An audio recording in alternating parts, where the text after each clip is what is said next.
Karnataka news beet follow ಮಾಡಿ, subscribe ಮಾಡಿ. Silicon city ಬೆಂಗಳೂರಲ್ಲಿ ವಿಜಯ್ ದಳಪತಿಯ ಫೀವರ್ ಜೋರಾಗ್ತಾ ಇದೆ. ಸಿಲಿಕಾನ್ ಸಿಟಿಯಲ್ಲೂ ಟಿವಿಕೆ ದರ್ಬಾರ್ ಶುರುವಾಯ್ತಾ? ಹಾಗಾದ್ರೆ ಬೆಂಗಳೂರಿನಲ್ಲಿ ವಿಜಯ್ ದಳಪತಿಯ ಫೀವರ್ ಹೆಚ್ಚಾಗ್ತಾ ಇದೆ. ಸಿಲಿಕಾನ್ ಸಿಟಿಯಲ್ಲೂ ಟಿವಿಕೆ ದರ್ಬಾರ್ ಶುರು. ಜೆಬಿಎ ಚುನಾವಣೆಗೆ ವಿಜಯ್ ಸ್ಪರ್ಧೆ ಮಾಡುವಂತಹ ಸಾಧ್ಯತೆ ಇದೆಯಂತೆ. ಚುನಾವಣೆಯಲ್ಲಿ ದಳಪತಿಗಳ ಸ್ಪರ್ಧೆಯ ಬಗ್ಗೆ ಚರ್ಚೆ ಕೂಡ ಆಗಿದೆಯಂತೆ. ಆಗಸ್ಟ್ 31ರ ಒಳಗೆ ಎಲೆಕ್ಷನ್ ನಡೆಸೋಕೆ ಸುಪ್ರೀಂ ಆದೇಶವನ್ನ ಕೂಡ ಕೊಟ್ಟಿದೆ. ಆಗಸ್ಟ್ 31ರ ಒಳಗೆ ಎಲೆಕ್ಷನ್ ನಡೆಸೋಕೆ ಸುಪ್ರೀಂ ಕೋರ್ಟ್ ಆದೇಶವನ್ನ ನೀಡಿತು. ಎಲೆಕ್ಷನ್ ಸಂಬಂಧ ತೆರೆಮರೆಯಲ್ಲೇ ವಿಜಯ್ ಸಿದ್ಧತೆಯನ್ನ ಮಾಡಿಕೊಳ್ತಾ ಇದ್ದಾರೆ. ಟಿವಿಕೆ ಪಕ್ಷದ ಅಭ್ಯರ್ಥಿಗಳನ್ನ ಕಣಕ್ಕಿಳಿಸೋಕೆ ಪ್ಲಾನ್ ಮಾಡಿಕೊಳ್ತಾ ಇದ್ದಾರೆ ಎನ್ನುವಂತಹ ಮಾಹಿತಿಗಳು ಲಭ್ಯವಾಗ್ತಾ ಇರುವಂಥದ್ದು. ಕೆಲ ವಾರ್ಡ್ಗಳಲ್ಲಿ ತಮಿಳು ವೋಟರ್ಸ್ ಹೆಚ್ಚಾಗಿದ್ದಾರೆ. ವಿಜಯ್ ಪದಗ್ರಹಣದಲ್ಲೂ ಕೂಡ ಬೆಂಗಳೂರಿಗರು ಕಂಡಿದ್ರು. ಇನ್ನು ಇದೀಗ ಕಾಂಗ್ರೆಸ್ ಮತ್ತು ಬಿಜೆಪಿಗೆ ಟಕ್ಕರ್ ಕೊಡೋಕೆ ಟಿವಿಕೆ ಸಜ್ಜಾಗ್ತಾ ಇರುವಂಥದ್ದು. ಕರ್ನಾಟಕದಲ್ಲಿ ಅಸ್ತಿತ್ವವನ್ನು ಸಾಧಿಸುವಂತಹ ವಿಜಯ್ ಐಡಿಯಾ ಇಲ್ಲಿ ವರ್ಕೌಟ್ ಆಗುತ್ತಾ ಅನ್ನೋದು ಇಲ್ಲಿ ಪ್ರಶ್ನೆಯಾಗ್ತಾ ಇರುವಂಥದ್ದು.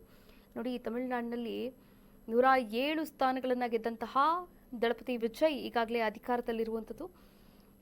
ಸಿಲಿಕಾನ್ ಸಿಟಿಯಲ್ಲೂ ಕೂಡ ತಮಿಳಗ ವೆಟ್ರಿ ಕಳಗಂ ಪಕ್ಷದ ದರ್ಬಾರ್ ಶುರು ಮಾಡೋಕೆ ವಿಜಯ್ ದಳಪತಿಯವರು ಮುಂದಾಗಿದ್ದಾರೆ ಎನ್ನುವಂತಹ ಮಾಹಿತಿ ಲಭ್ಯವಾಗ್ತಾ ಇರುವಂಥದ್ದು. ಈಗಾಗಲೇ ಸುಪ್ರೀಂ ಕೋರ್ಟ್ ಕೂಡ ಸೂಚನೆಯನ್ನು ಕೊಟ್ಟಿದೆ. ಅಂದರೆ ಜೂನ್ 31ರ ಒಳಗೆ ಏನು ಎಲೆಕ್ಷನ್ ನಡಿಬೇಕಾಗಿತ್ತು ಅದು ಆಗಸ್ಟ್ 31ರ ಒಳಗೆ ನಡಿಬೇಕು ಎನ್ನುವಂತಹ ಮನವಿಯನ್ನು ಕೂಡ ಸಲ್ಲಿಸಲಾಗಿತ್ತು. ಈ ವಿಚಾರಕ್ಕೆ ಸಂಬಂಧಪಟ್ಟಂತೆ ಈಗ ಎಲ್ಲೆಲ್ಲಿ ಅಂದರೆ ಬೆಂಗಳೂರಲ್ಲಿ ಕೆಲ ವಾರ್ಡ್ಗಳಲ್ಲಿ ತಮಿಳು ವೋಟರ್ಸ್, ತಮಿಳು ಮತದಾರರೇ ಜಾಸ್ತಿ ಇರುವಂತಹ ಏರಿಯಾಗಳಲ್ಲಿ ಅವರು ಕೂಡ ಟಿವಿಕೆ ಪಕ್ಷದಿಂದ ಸ್ಪರ್ಧಿಗಳನ್ನ ಕಣಕ್ಕೆ ಇಳಿಸಬೇಕು ಎನ್ನುವಂತಹ ವಿಚಾರಕ್ಕೆ ಸಂಬಂಧಪಟ್ಟಂತೆ ಸಾಕಷ್ಟು ತೆರೆಮರೆಯಲ್ಲೇ ಪ್ರಯತ್ನವನ್ನು ಮಾಡ್ತಾ ಇದ್ದಾರೆ ಎನ್ನಲಾಗ್ತಾ ಇದೆ. ಇದೇ ವಿಚಾರಕ್ಕೆ ಸಂಬಂಧಪಟ್ಟಂತೆ ನಮ್ಮ ಪ್ರತಿನಿಧಿ ಕಾರ್ತಿಕ್ ದೂರವಾಣಿ ಸಂಪರ್ಕದಿಂದ ಜಾಯ್ನ್ ಆಗ್ತಾ ಇದ್ದಾರೆ. ಮತ್ತಷ್ಟು ಅಪ್ಡೇಟ್ಸ್ ಅನ್ನು ಕೂಡ ನೀಡ್ತಾ ಹೋಗ್ತಾರೆ. ಕಾರ್ತಿಕ್, ತಮಿಳಗ ವೆಟ್ರಿ ಕಳಗಂ ಪಕ್ಷ ಕರ್ನಾಟಕದಲ್ಲೂ ಕೂಡ ತಮ್ಮ ಅಸ್ತಿತ್ವವನ್ನ ಸಾಧಿಸುವಂತಹ ಐಡಿಯಾ ಏನಾದರೂ ವಿಜಯ್ ದಳಪತಿ ಅವರಿಗಿದೆಯಾ ಎನ್ನುವಂತಹ ಪ್ರಶ್ನೆ ಮೂಡ್ತಾ ಇರುವಂಥದ್ದು. ಈ ಕುರಿತಂತೆ ಏನೆಲ್ಲ ಅಪ್ಡೇಟ್ಸ್ ಇದೆ ಸದ್ಯಕ್ಕೆ ಕಾರ್ತಿಕ್?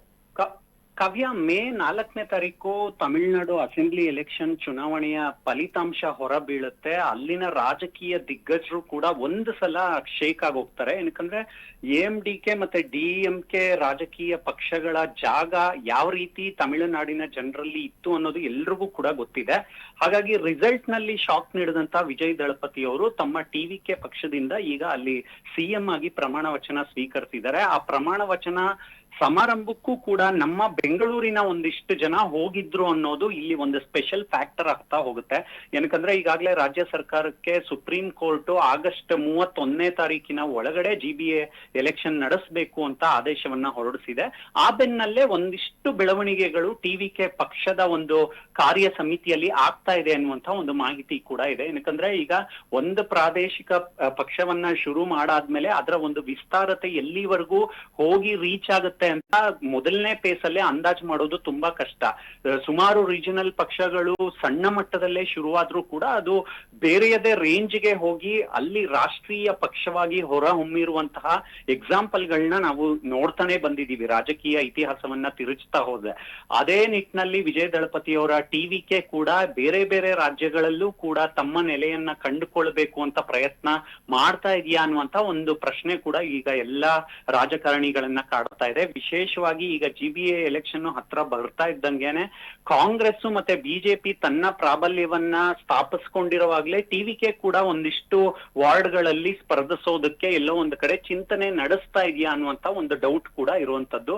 ಜೊತೆಗೆ ಈಗ ವಿಜಯ್ ದಳಪತಿ ಅವರ ಸಿನಿಮಾಗಳು ಬೆಂಗಳೂರಲ್ಲಿ ರಿಲೀಸ್ ಆಗುವಾಗ ಯಾವ ತರಹದ ಫ್ಯಾನ್ ಬೇಸ್ ಇರುತ್ತೆ ಅಂತ ನಾವೇ ಕಣ್ಣಾರೆ ನೋಡಿದೀವಿ.